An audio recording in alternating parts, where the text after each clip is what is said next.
Hey guys, welcome back to my channel, Daily Ginger. If you've never watched this channel before, which most of you probably have not, this channel is kind of designed to help out people who are starting out writing music and are starting out producing music, and a lot of times producing their own music, home recording, that kind of a thing.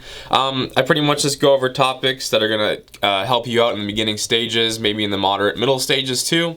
And I talk about stuff that I went through in the last, few years that I've been doing this, and I think it could actually help a lot of people. And I mainly discuss topics that I wish someone else had discussed with me first. So today I want to talk to you about a topic that I think might be one of the most important topics I've talked about so far, if not the most important.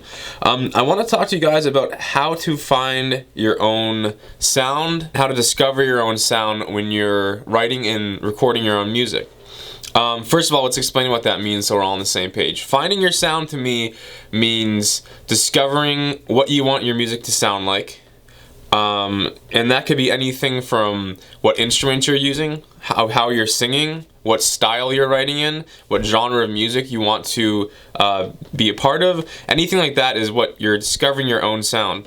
So that being said, you don't have to have some insanely unique style to be successful, but having your own style built upon something that already existed before you, it helps a lot. Fortunately, if you're watching this video, we have the privilege of having the people that have worked years and years before us to discover what sounds good. And I'm going to put a lot of emphasis on what sounds good, because when it comes to music, sounding good is just as important as a song being good. So sounding good does not mean sounding pristine. It doesn't have to sound like pristine pop music for it to sound good. It can sound dirty, it can sound grungy, it can sound kind of weird. Certain times you can actually go off key and be off beat, and that sometimes will sound good. So when you think about the word sound good, the phrase sounding good, don't obsess on that trying to make your music sound too clean, because there's a big difference. So anyways, I kind of rambled there a little bit. Sorry, I just drank a smoothie and I think I have a strawberry seed stuck in my tooth. Maybe not, I don't know. Anyways, so let's talk about what this video is about and what I think is very important. Discovering your own sound. Okay, I have three options here that I want to talk about. Three main options in terms of discovering your own sound that make sense to me to how to discover your sound. Let's go. Number one, deciding before. What does that mean? Deciding before you start recording and start writing what you want your sound to be. If you decide I want to write punk rock music, then you know what? You're on a good start, because you have already decided what you want your music to sound like, very vaguely, but you decided a genre that you want to go after. And that's a lot further than where I was when I first started writing music, because when I first started writing and recording, I had no clue what I wanted my music to sound like, because I felt like if I chose one path, it would narrow me down. But in a lot of cases, being narrowed down is actually benefit, because it takes away a lot of other stuff and it makes you not have to worry about that, and it allows you to focus on one genre. Don't become obsessed though. Do not want to become obsessed if you can't accomplish what you're trying to do.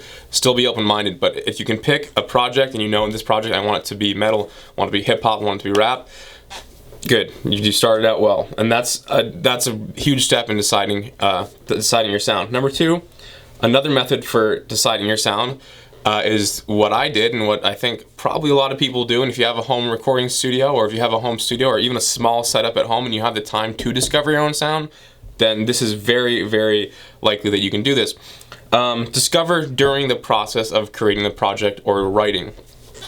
So as you're writing, as you're recording your project, you can kind of write with the intention of not being too specific. What I mean by that is you can write with the intention of discovering as you go along. It's kind of like having, I go back to the painting again, it's kind of like having a blank canvas and a bunch of colors out there for you to use, and it's taking brushes and different types of brush strokes and different colors, mixing it up and not knowing exactly, not having it planned out before you start, not knowing exactly what you're going to do, which it's very exciting. It's good because you can go any way you want to, but it might be a little bit more difficult because if you're starting with a blank slate, sometimes it's harder to become focused.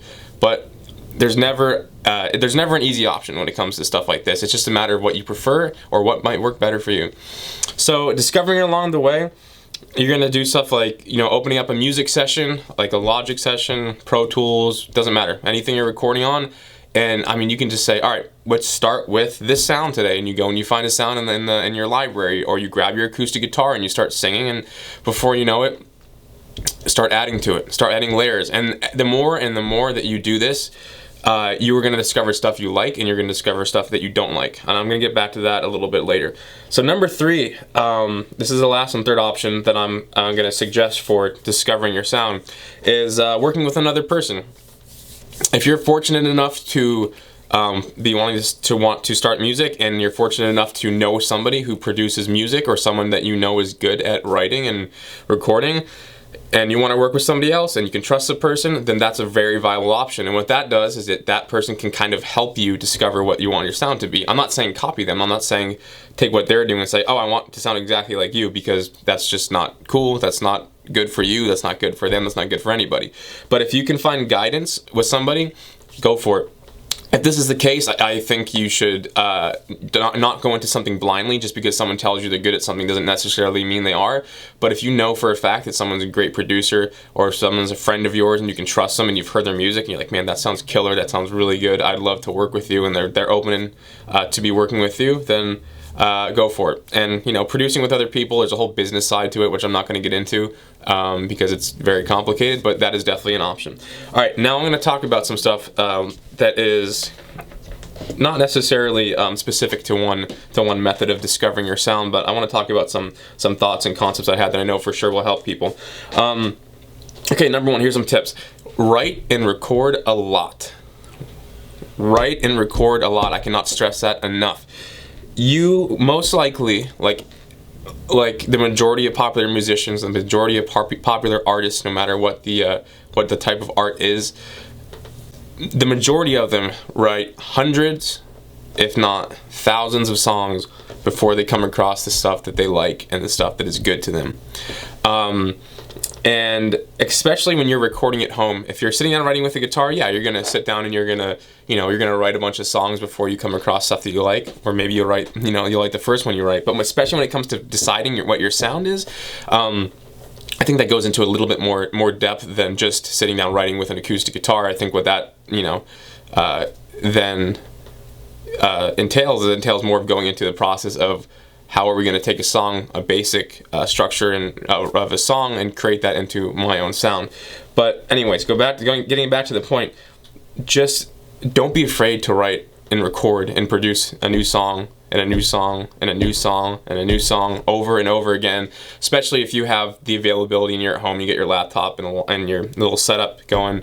And you don't need a big setup, I've gone over that before, but don't be afraid to fail. And you know what? Don't even see it as failure. See it as progression and one step up. You're getting there. You're building the stairs to be getting to that song. And then you might end up, months later going back to one of those recordings that you've already had and realizing, oh, you know what? I actually really like that. But just make music. Make a bunch of stuff, and don't put too much pressure on yourself, especially at the beginning, to say that this first set of songs is going to be the set of songs that I write and record. It can be. It very well might be. And I said earlier about, sitting down playing an acoustic guitar and singing, that very well could be your sound. And if your voice is unique enough and good enough, which most of you guys, it probably is, if you just be self-confident with it, that very well could be your sound, an acoustic guitar and a vocal. There is so many hit songs that are just acoustic guitar and vocals. So keep it simple. Don't think too crazy, but also be patient and allow yourself to mess up and to write a million songs before you discover what you want. And it's really hard to be writing songs and you're going to put hours of time into it, and then all of a sudden just be like, I don't think this was the one, let's move on to another song. It's really hard to deal with that, but you have to look at that and reflect that as not being a failure, but as being one step closer to the right direction, you discovering what you want to do. It's never a failure. Big one here too is learn from other musicians that you like, other musicians that are popular, and don't try to copy a sound to an extent, but you can try to emulate songs, you can try to emulate artists, you can try to emulate genres, but take the time to really sit down and really listen to what other artists have done. And if a lot of times I think when people aren't songwriters themselves or don't produce themselves, when you listen to music, you listen to it, but you kind of just listen to it on the surface. You don't go in depth and listen to very specific aspects of it. You don't know, maybe you don't pay attention to, oh, that bass sound is an 808 and actually it's not a real bass, or that kick sound is very subby, where this one is very like authentic and sounds like a kick that you might hear in the back of a club at a folk rock concert, you know. But start paying attention to that kind of stuff, and that kind of allows you to discover what other people are doing and reflect on why you actually like that sound. You might start to realize, oh, I like that sound because there's a lot of reverb in the back and it fills up the sound of the entire song. Or I might like that sound because the vocals are so pronounced and so far forward that it's a very vocally focused sound. You know, whatever it might be, you're gonna start to realize. So pay attention. And like I said, don't try and copy them to the point that you're obsessing about sounding like somebody else.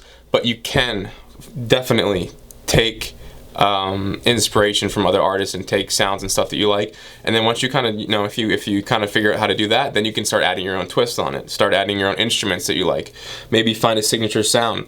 And when it comes to that, if you're using different plugins and different instruments, when you've come across something that you like, this is another important point, save that sound, write it down on a piece of paper, or you can save it inside in your session.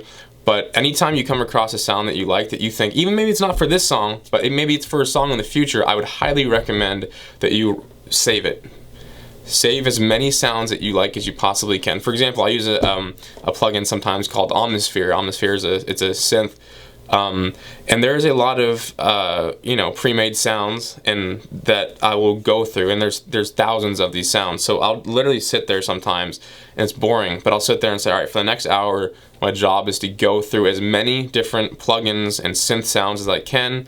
They're usually preset, and just mark the ones that I like. And sometimes I'll go through, I mean, literally hundreds of different sounds, and I'll get three sounds out of it that I like. But it sounds like that's a lot of work for not much return, but in the future you don't know, because that one sound that you discovered, that could make a song for you in the future. That could be the lead hook for a song that you never thought about. So getting stuff that sounds good to you and you like, that is very important. Don't underestimate that.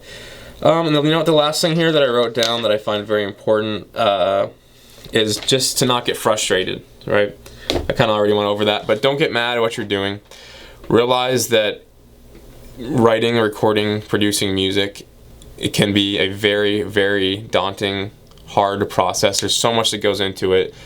And it's one of those things that if you want to succeed in it, you do have to be dedicated to it. But dedication doesn't mean frustration. It means that you can be dedicated and enjoy something at your own pace.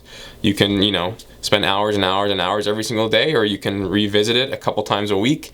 Whatever you might want to, you know, whatever you might want to do for your own journey for writing and recording music.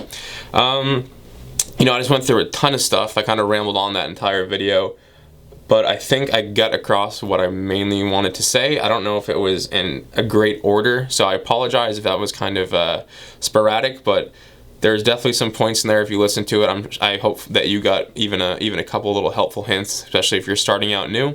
But yeah, guys, comment below, like and subscribe. And if you have any ideas for videos, just leave a comment and tell me an idea for a video. Other than that, I appreciate it, and good luck. And like I said, don't be too hard on yourselves, and don't treat those as failures. Treat them as one step closer to success. So, all right, have a great one, guys.